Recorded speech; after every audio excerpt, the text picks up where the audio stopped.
Então, vejamos só, na Sagrada, a nível de introdução, na Sagrada Escritura, já no Antigo Testamento, nós temos algumas passagens que são lidas, assim como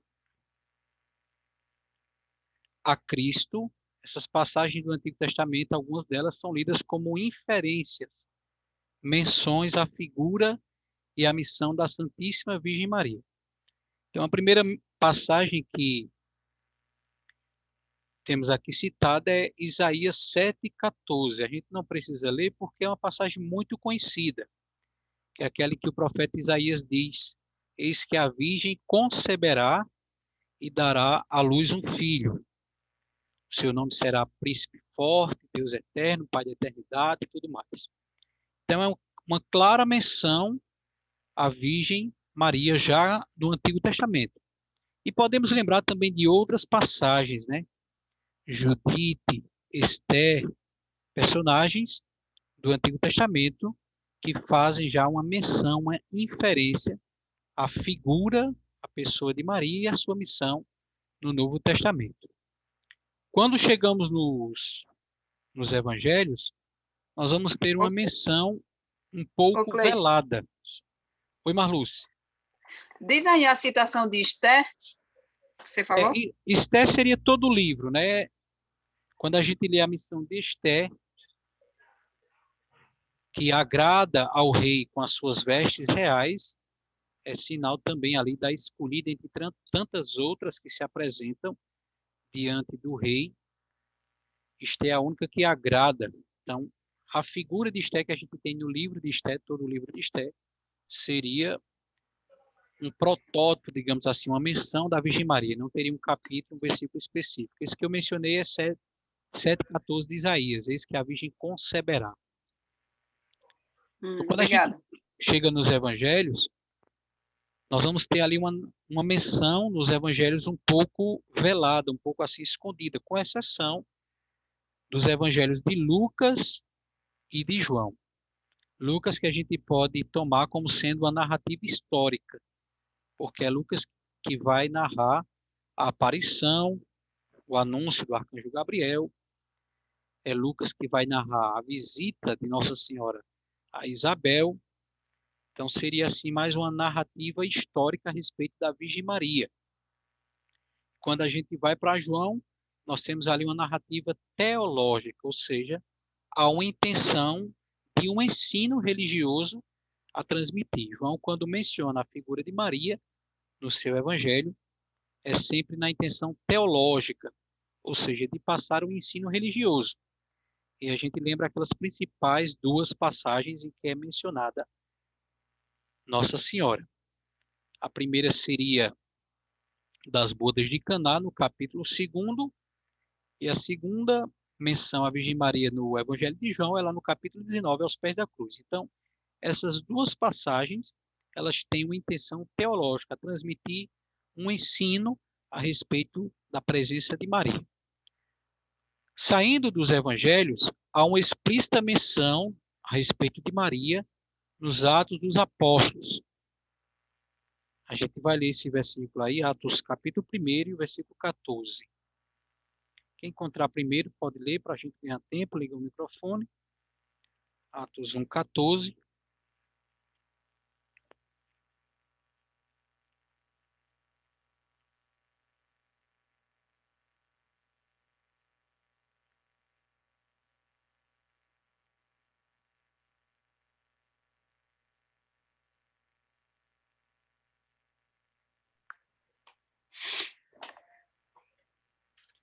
Todos eles perseveravam na oração em comum, junto com algumas mulheres, entre elas Maria, mãe de Jesus, e com os irmãos dele. Pronto. Então aí menciona claramente a perseverança, a continuidade da comunidade primitiva, tendo aí em seu meio a figura de Nossa Senhora. É uma menção explícita. Temos também, além dos evangelhos, uma menção implícita na carta aos Gálatas. É uma passagem conhecida, a gente não precisa ler, onde São Paulo nos diz: Na plenitude dos tempos, Deus enviou seu Filho ao mundo nascido de mulher. Então, a menção implícita à figura de Nossa Senhora.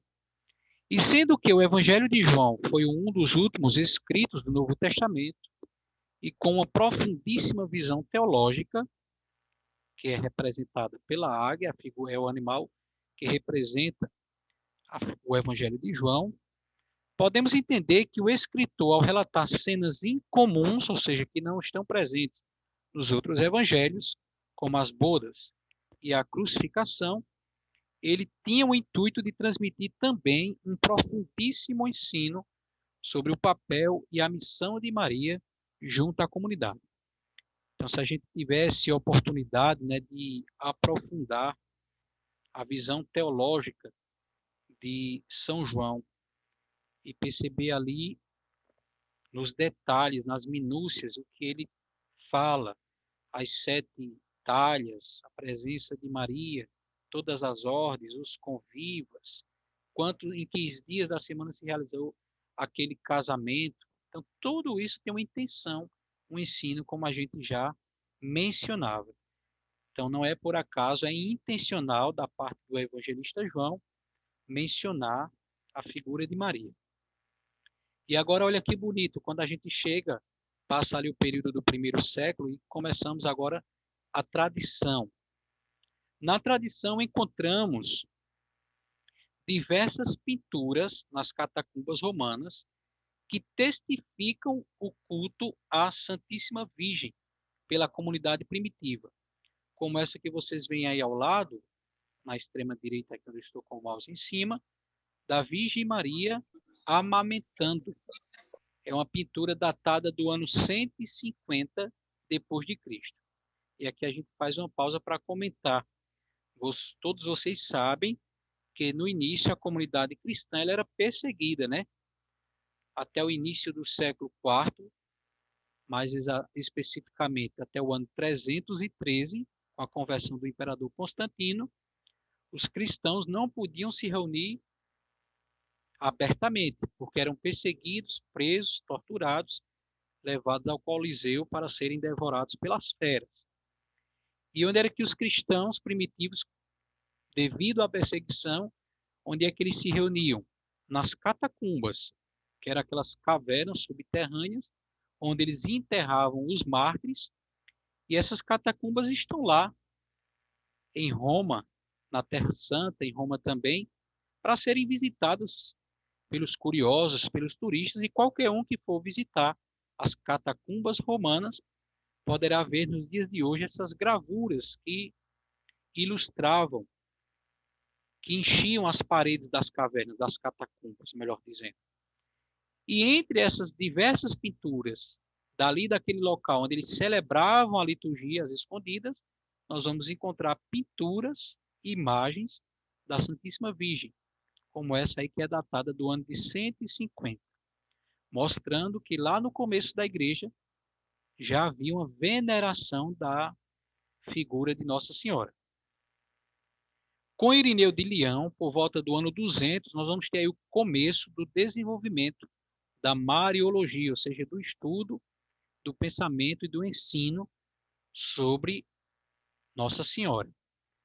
É também do século III, olha que interessante, lá por volta dos anos 200, a oração mais antiga encontrada à Virgem Maria, que foi encontrada num papiro lá no Egito, datado aí dos anos 200, século III. E a oração é: a vossa proteção recorremos, Santa Mãe de Deus. Não desprezeis as nossas súplicas em nossas necessidades, mas livrai-nos sempre de todos os perigos. Ó Virgem gloriosa e bendita. Acredito que muitos de nós, ou todos nós, já devamos ter ouvido falar ou rezado essa oração a Nossa Senhora. É uma oração datada lá do século III. Para além destas fontes comprovadas cientificamente, há um ícone da Virgem, chamado esse ícone de Odogétria. No grego, traduzindo para o português, ela mostra o caminho. Esse ícone cultuado lá no início do século V, portanto, nos anos 400, que acreditavam Já se dizia isso lá no século V, que esse ícone, que é esse mesmo que você vê aí à sua esquerda, eles acreditavam ter sido pintado pelo próprio evangelista Lucas. Então, todos esses detalhes, as pinturas do segundo século nas catacumbas, o papiro do século terceiro, esse ícone venerado já no século V se atribui a São Lucas, todos esses detalhes da tradição são apenas para Leito, provar. Oi, posso Roberto. fazer uma pergunta? Pode, meu irmão. Se eu não souber, eu mando para Reginaldo. Ó, me diga aí se esse ícone é aquele que é comparado à Nossa Senhora do Perpétuo Socorro. Eu não saberia dizer assim se ele serviu de inspiração. E também agora você mencionando, eu percebi assim que de fato o pezinho do menino aparece ali descalço. No entanto, no do Perpétuo Socorro, o menino ele não olha para o observador da cena, né? Ele olha assustado para os ícones do flagelo que estão presentes na imagem. Mas de fato remete. Eu não saberia dizer assim se serviu de inspiração, mas são bem semelhantes. Eu não tinha atentado a essa semelhança. Aproveitando aí que você fez a pergunta, leia aí o próximo parágrafo.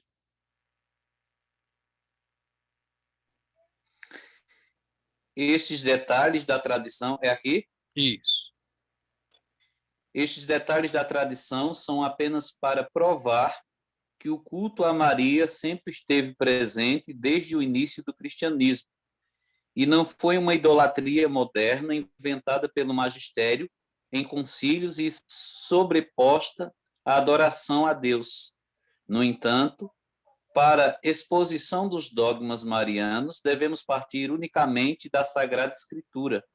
E para tal, antes de iniciarmos, é preciso ficar claro que muitas das verdades da fé não estão explícitas claramente na Bíblia, embora tenham sua base e se deduzam a partir da revelação.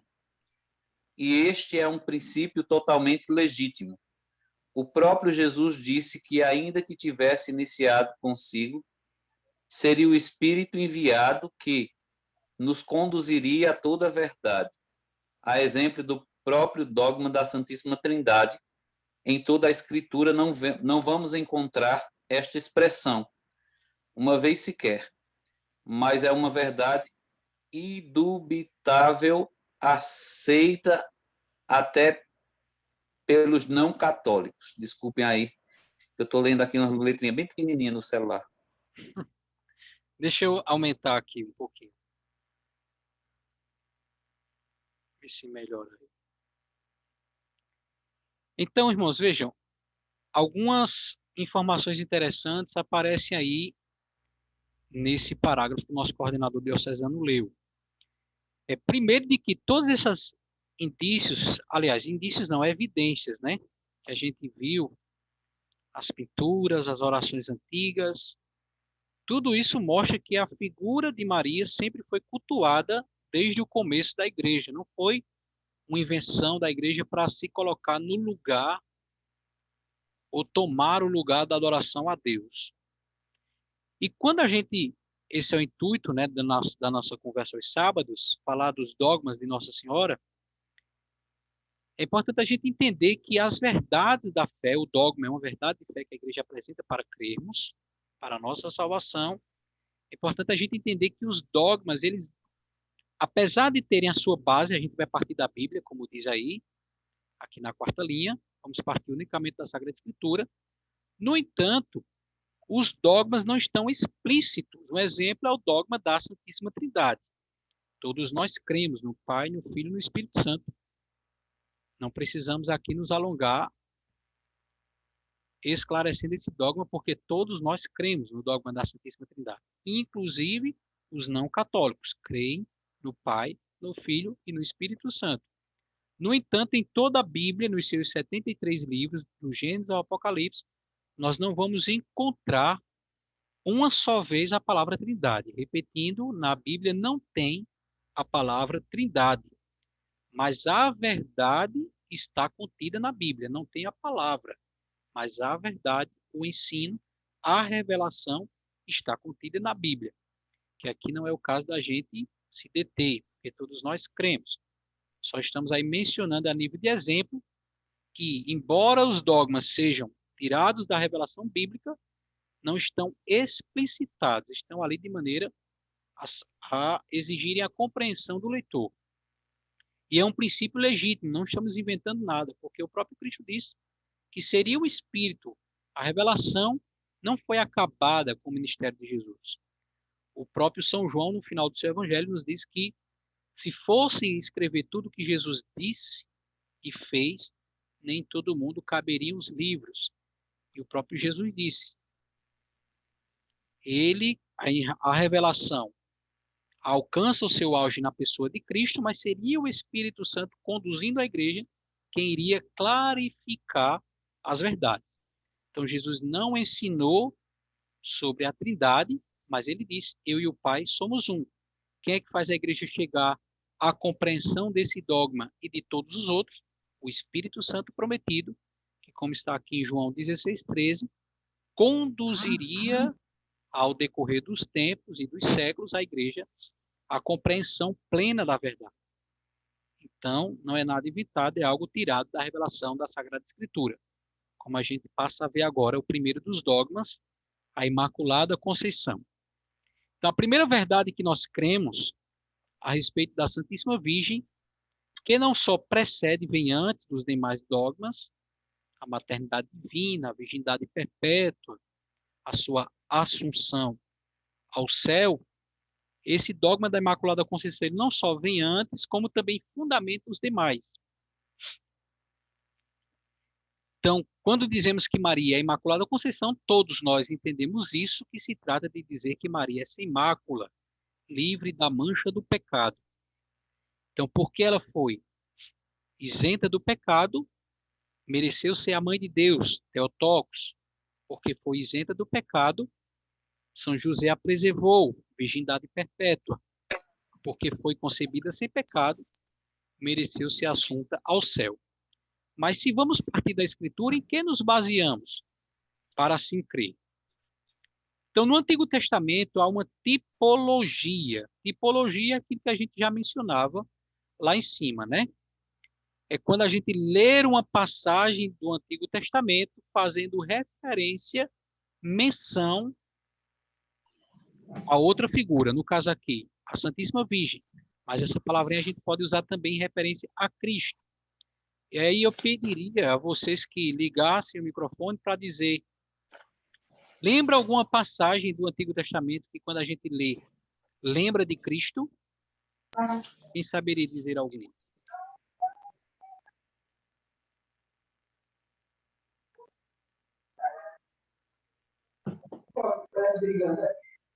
Naldo, Marluce, Sueli. Boa noite. Alguma passagem do Antigo Testamento que quando a gente lê, logo a mente da gente remete, lembra da missão de Jesus.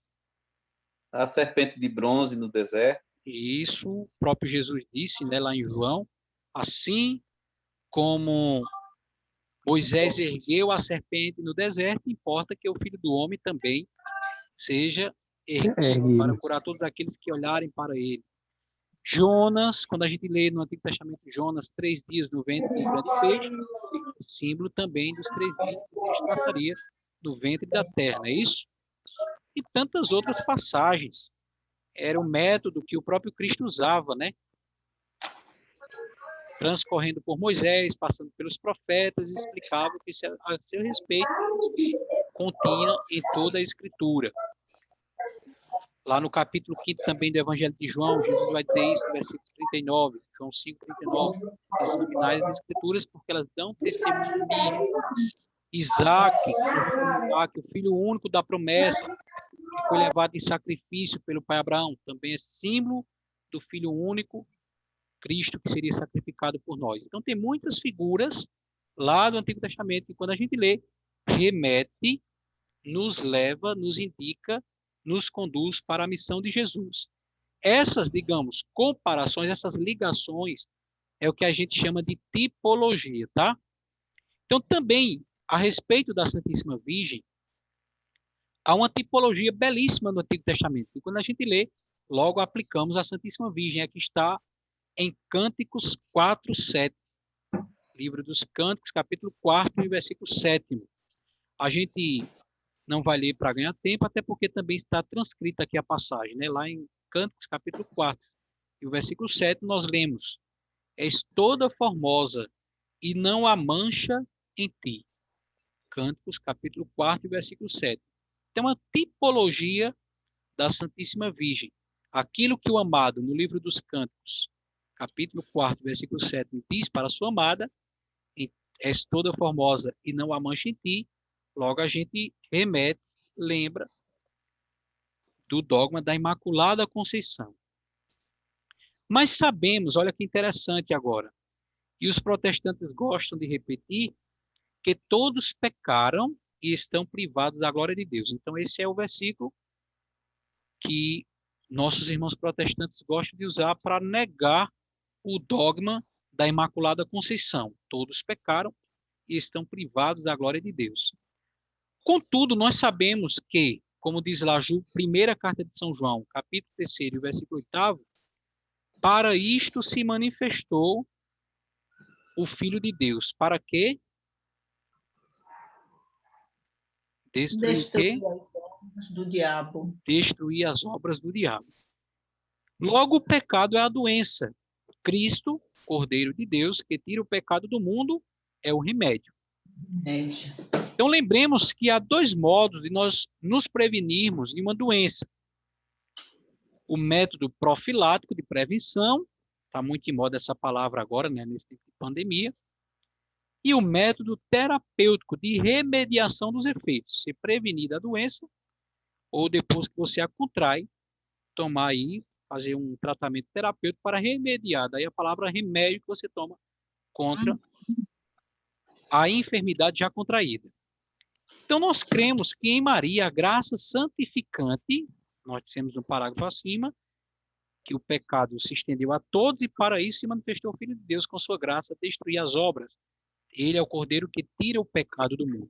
Então, em Maria, a graça santificante de Cristo, com sua graça que tira o pecado, agiu de maneira preventiva, antecipada, preservando-a. Porque seria ela a mãe do Verbo encarnado. O próprio Deus, ao escolher sua morada, preservou do pecado, não pelos seus méritos pessoais, mas pelos méritos daquele de quem ela seria mãe. E olha que bonito, ó.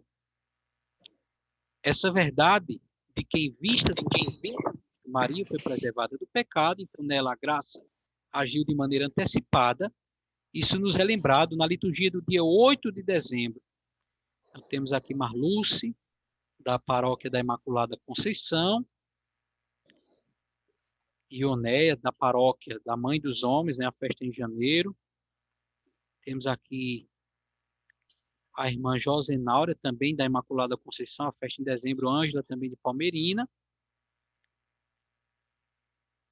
E aí, nessa festa da Imaculada Conceição, 8 de dezembro, olha o que é que diz a oração da missa, a oração inicial, a oração de coleta. Diz assim, ó: ó Deus que preparaste uma digna habitação para vosso Filho, pela Imaculada Conceição da Virgem Maria. Então, preservando Maria do pecado, Deus estava preparando uma digna habitação para ele próprio se encarnar. Como é bonita essa oração da missa da Imaculada Conceição. Ó Deus que preparaste uma digna habitação para vosso Filho, pela Imaculada Conceição de Maria. Então, pela Imaculada Conceição, preservando-a do pecado, Deus estava preparando a sua morada, a sua habitação. Na mesma liturgia do dia 8, da Imaculada Conceição, em nossas paróquias com esse título, o prefácio da missa desse dia 8 vai dizer: puríssima devia ser aquela que geraria o Cordeiro sem mancha. Então, como é bonita a nossa liturgia, né? Porque a gente aprende com a Santa Missa. A gente só não aprende quando a gente, de fato, participa da missa de maneira desatenta.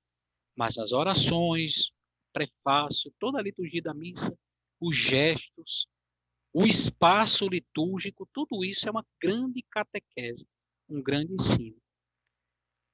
E como a gente peca, erra, perde espiritualmente falando, porque deixamos de nos aprofundar. Alguém poderia ler o próximo parágrafo?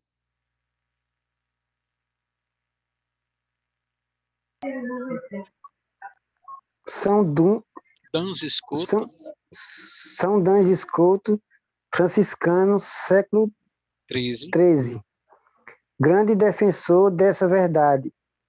Leva-nos a raciocinar para Deus, a quem nada é impossível.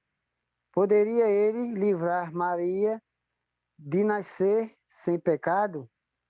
Convinha, era bom que o fizesse. Logo conclui o santo. Se ele podia e convinha, necessário é que o fizesse. Quem assim não crê é obrigado a afirmar que Jesus teve pecado, o que é uma blasfêmia, pois eu nasci na iniquidade e em pecado me concebeu minha mãe. Esta é a consequência séria de dizer que Maria teve pecado e os protestantes não percebem. Então, veja, meus irmãos, esse parágrafo, ele menciona um santo da igreja que foi um grande defensor do dogma da Imaculada Conceição, já por volta lá dos anos 1200, século XIII, que é o Duns Scoto. Então, o argumento dele era justamente esse. Deus, para quem nada é impossível, poderia preservar Maria do pecado? Evidente que sim. Convinha, era bom que o fizesse, era necessário que o fizesse. Então, logo, a conclusão que Duns Scoto nos leva a chegar é: se Deus podia, porque para ele nada é impossível, se era necessário que eu fizesse, ele assim o fez.